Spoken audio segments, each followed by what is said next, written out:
Kriing. Kriinging. Halo. Tuan Jerry William. Ini saya Emer Hendris. Bagaimana dengan kabar Anda saat ini? Mengapa lama sekali tiada kabar? Tanya si penelepon yang bernama Emer Hendris itu.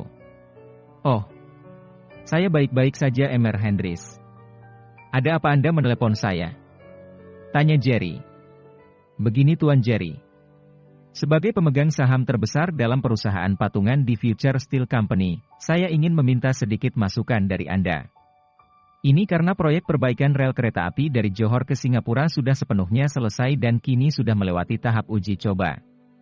Di sini saya ingin menyampaikan bahwa saat ini perusahaan patungan kita yang masih bisa dikatakan setahun jagung mulai mendapat saingan yang sangat ketat dari perusahaan Arold Holding Company. Kata Emer Hendris melaporkan. Emer Hendris, apakah Anda sudah bertemu dengan Emer Ibrahim? Tanya Jerry. Sudah Tuan.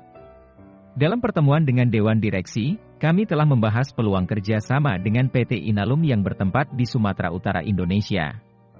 Direktur Eksekutif sudah membentangkan rencana investasi dan suplai bahan baku untuk PT tersebut dan bersama dengan Chief Executive Officer sudah membahas masalah ini dalam rapat dan menerima persetujuan mayoritas dari Dewan Direksi. Hanya saja, Tuan sebagai pemegang akhir keputusan harus bisa memberikan mandat agar proyek kerja sama ini bisa segera terrealisasi. Kata Emer Hendris sambil menceritakan secara rinci tentang kerja sama tersebut. Begini Emer Hendris. Aku memang pernah mendengar tentang sebuah perusahaan bernama Arold Holding Company ini. Namun belum pernah menjalin kerja sama dengan mereka. Menurut MU, persaingan seperti apa yang Anda maksud? Jika hanya persaingan untuk menguasai pasar, bukankah kita juga melakukan hal yang sama? Tanya Jerry. Future Steel Company memang sangat kompeten dalam bersaing dan itu kita lakukan secara sehat. Namun untuk Arold Holding Company ini, mereka bermain sangat kasar. Bahkan, untuk bersaing dengan memperebutkan proyek kerjasama, mereka rela memangkas harga barang baku dan menurunkan harga tersebut sebanyak 25%. Ini gila Tuan. Saat ini, mereka juga sedang berupaya untuk menggeser posisi kita dalam kerjasama dengan Nippon Steel Company dan juga berupaya untuk menghalangi kita dalam investasi di Kia Motors di Korea Selatan. Satu-satunya perusahaan yang tidak terjamah oleh perusahaan milik Arold Miller itu adalah PT Inalum di Indonesia. Kita masih bisa mensuplai bahan aluminium ke sana dengan harga yang cukup menggiurkan. Kata Emer Hendris. Jika keputusan bulat sudah diambil oleh Dewan Direksi, maka Anda bisa melaksanakannya sesuai dengan rencana. Saat ini abaikan dulu perusahaan Arold Holding Company itu. Fokus saja terhadap penambangan dan pastikan standar kualitas milik kita tetap terjaga. Pasar akan menilai seberapa bagusnya kualitas. Bukan seberapa murahnya harga. Hanya itu senjata utama kita. Kata Jerry. Baik Tuan. Kami akan sedaya upaya melakukan yang terbaik demi menjaga kualitas barang milik kita. Oh ya, kapan kita bisa bertemu untuk membahas beberapa rencana kerja? Tanya Emer Hendris. Untuk saat ini belum Emer Hendris. Aku lebih suka bermain di belakang layar saja untuk saat ini. Kalian sudah cukup untuk menjalankan perusahaan. Aku cukup menjadi pemegang saham terbesar dan berinvestasi saja. Bagiku saat ini yang terpenting adalah keluarga. Kata Jerry. Baiklah Tuan. Nanti jika ada hal yang perlu untuk saya tanyakan, maka saya akan menelepon Anda lagi. Oke Emer Hendris. Selamat bekerja. Kata Jerry. Terima kasih Tuan. Kata Emer Hendris sambil mengakhiri panggilan. Siapa yang menelepon MU itu Jerry? Tanya Tuan Syam yang sedang berdiri di dekat Draco. Oh, itu adalah rekan bisnisku di perusahaan Future Steel Company yang dulu kami dirikan secara patungan. Jawab Jerry. Wah, aku baru tahu. Ternyata kau tidak jatuh miskin mendadak Jerry? Tanya Tuan Syam. Siapa bilang aku miskin? Nilai pasar perusahaan saat ini sedang meningkat secara drastis walaupun ada berbagai ganjalan di sana-sini. Mungkin tak lama lagi akan mencecah 5 miliar dengan beberapa proyek sudah selesai dikerjakan dan kini sedang membidik proyek pembangunan pabrik kelapa sawit di Sumatera dan Pulau Borneo. Perusahaan juga akan mensuplai bahan aluminium ke perusahaan di Indonesia yaitu PT Inalum. Kata Jerry. Seberapa persen saham yang kau pegang di perusahaan itu, Jerry? Tanya Draco. Awalnya kami mendirikan perusahaan patungan itu berempat. Di sana ada aku, Lorna, Emer Hendris dan Emer Ibrahim dari Timur Tengah. Kami masing-masing memegang 25% saham perusahaan ketika itu.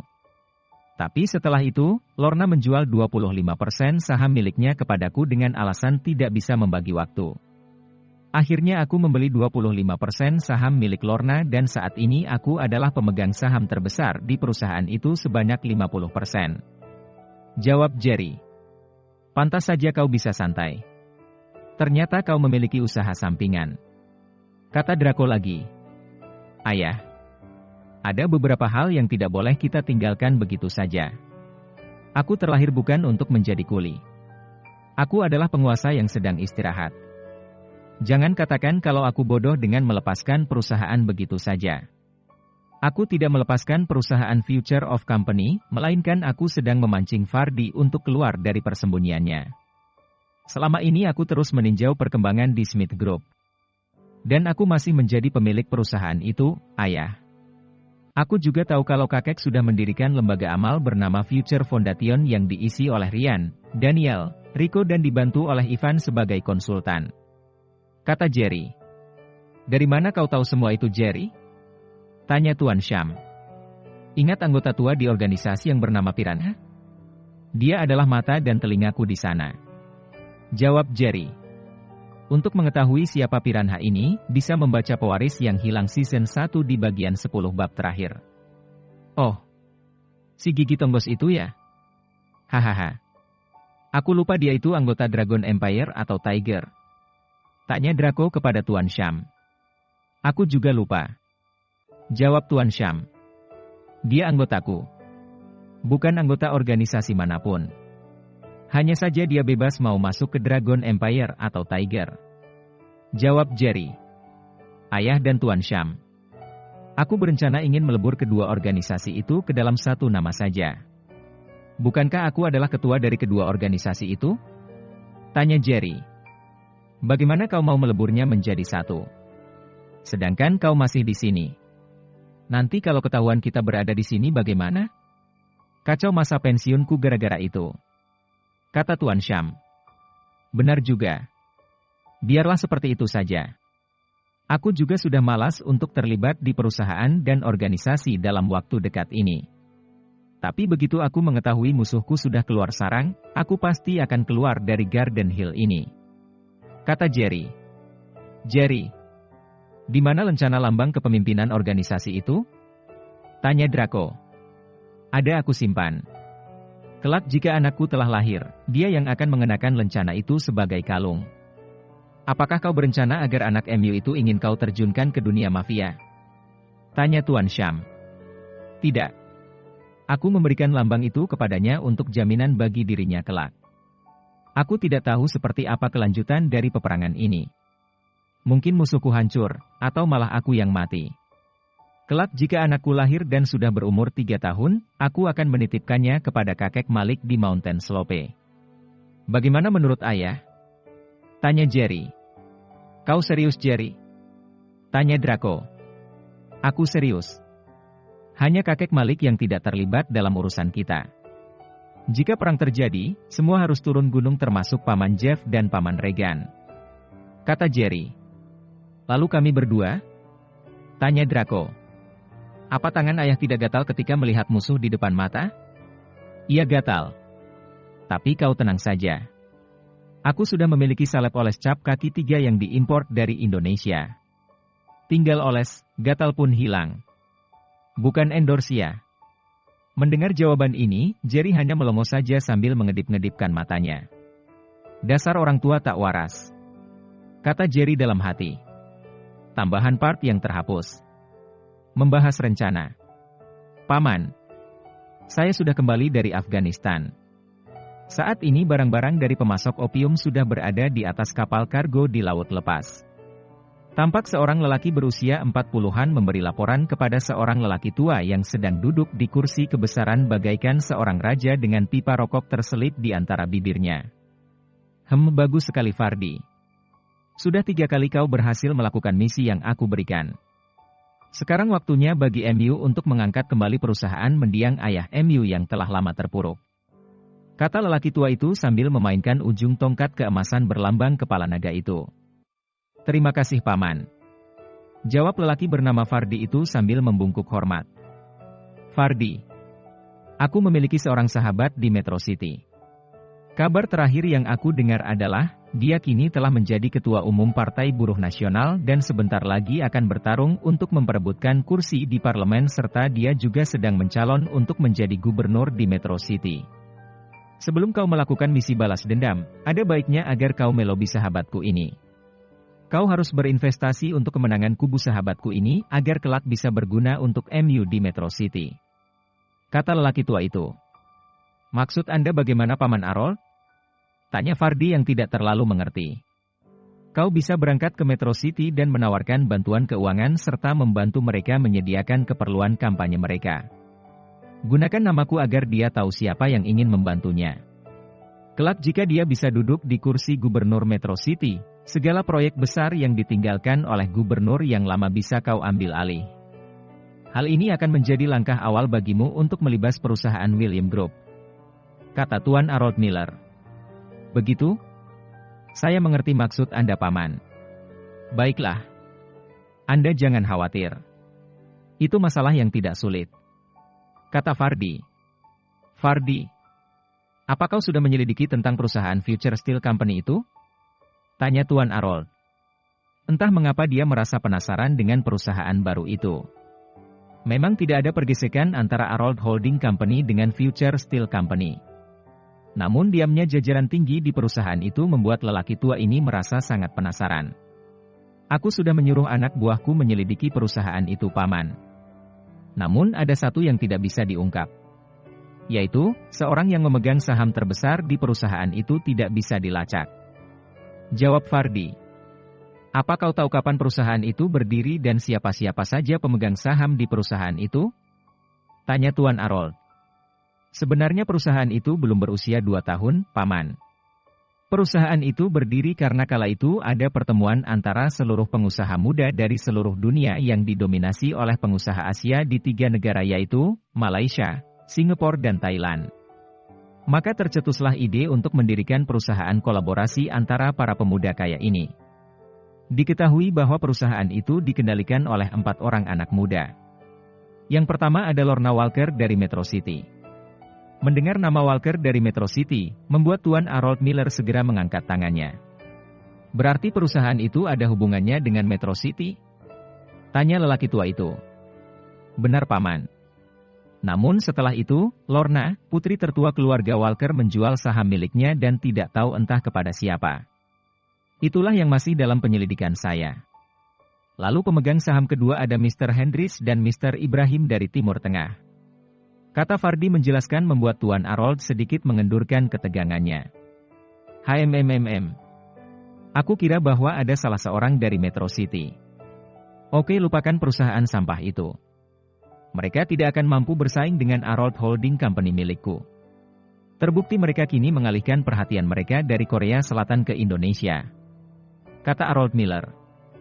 Mungkin Harold Miller merasa menang karena telah berhasil menyalip perusahaan patungan itu sehingga gagal melakukan kerjasama dengan Hyundai sang pemegang saham terbesar di Kia Motors di Korea Selatan. Padahal Jerry sendiri sudah mewanti-wanti anak buahnya untuk membiarkan mereka disalip. Dan menekankan standar tinggi bagi barang yang diproduksi oleh perusahaan mereka. Karena pada akhirnya, pasar akan menilai sesuatu itu bukan dari harga tapi kualitas. Fardi. Kau dengar perkataanku ini. Aku ini sudah sangat tua dan mungkin tidak sanggup lagi melakukan aktivitas bisnis yang banyak menguras tenaga dan pikiran. Kau lihat aku sehat seperti ini. Kau jangan tertipu dengan pandangan mata MU. Perhatikan tubuhku ini. Aku bergantung kepada obat-obatan untuk bertahan hidup. Sementara organ dalam tubuhku ini sudah kebanyakan palsu. Jantung palsu, ginjal hasil transplantasi dan saluran pencernaanku ini semuanya dibantu dengan alat. Kau tahu salah satu penyebab aku masih bisa bertahan hidup adalah karena dendamku kepada 4 naga dari Metro City itu. Oleh karena itu, Fardi, kau harus bisa membalaskan dendam ayah MU serta dendamku. Kau masih muda. masih sehat dan masih kuat. Aku akan memberikan modal besar untuk MU agar kau mampu mengacak-acak peta bisnis di Metro City. Kata lelaki tua itu penuh harap. Paman, Anda tidak perlu khawatir denganku. Aku adalah orang yang memegang teguh sesuatu dan sangat berambisi. Anda tidak perlu ragu. Dendam MU sama besarnya dengan dendamku. Hanya saja aku tidak mampu merealisasikannya tanpa bantuan MU. Hahaha. Aku tahu bahwa kau adalah seorang lelaki yang dapat diandalkan. Buktinya kau sudah melakukan 3 kali misi yaitu Brasil, Kuba dan terakhir di Afghanistan. Bagus. Ingat Fardi. Jangan hanya fokus kepada satu bisnis saja. Kau bisa melakukan bisnis sampingan seperti membuka kasino, tempat yang menyediakan prostitusi serta pemerdagangan gadis-gadis. Di Metro City dan Star Hill terkenal sebagai 2 kota yang memiliki gadis yang cantik. Kau bisa memulai dari kedua kota itu. Pikat mereka dengan berbagai cara. Saat ini banyak negara Amerika dan Eropa yang membutuhkan kuli. Sebenarnya ini adalah bisnis yang sangat menguntungkan. Kata Tuan Harold Miller sambil tertawa. Sebenarnya aku sempat memiliki niat seperti itu ketika pertama kali kembali ke Megatown. Namun sebelum rencana itu terlaksana, aku sudah keburu dikalahkan oleh Jerry sialan itu. Mungkin kali ini akan berhasil. Kata Fardi dengan optimisme yang tinggi. Kau bisa memulai kembali. Selagi ada uang, kesempatan seperti itu selalu terbuka. Benar kata Paman. Saat ini aku telah mengirim anak buahku bernama Jessica dan Jimmy untuk mengumpulkan kembali sisa-sisa anak buahku yang tercerai-berai. Kemudian mereka akan melakukan banyak penyelidikan di sana tentang lawan terkuat yang akan kami hadapi. Memang saat ini lawan terberat datang dari keluarga Patrick dan organisasi dunia hitam bernama Dragon Empire yang saat ini sudah merambah ke seluruh negara. Bahkan katanya di Mountain Slope pun mereka membuat ranting besar di sana. Hahaha. Ini juga masalah uang. Aku tahu bagaimana sebuah organisasi menjalankan bisnis mereka. Mereka memang sangar dan kuat serta liar. Tapi mereka akan menjilat kepada tuan yang beruang. Untuk mengendalikan organisasi seperti Dragon Empire itu, cukup pegang kepalanya maka ekornya akan ikut. Kata Tuan Harold Miller sambil mencibir. Kita akan lihat seperti apa nanti Paman. Bagaimanapun, untuk saat ini aku hanya akan fokus kepada rencana pertama yaitu melobi kenalan Paman yang saat ini akan bertarung dalam pilkada di Metro City.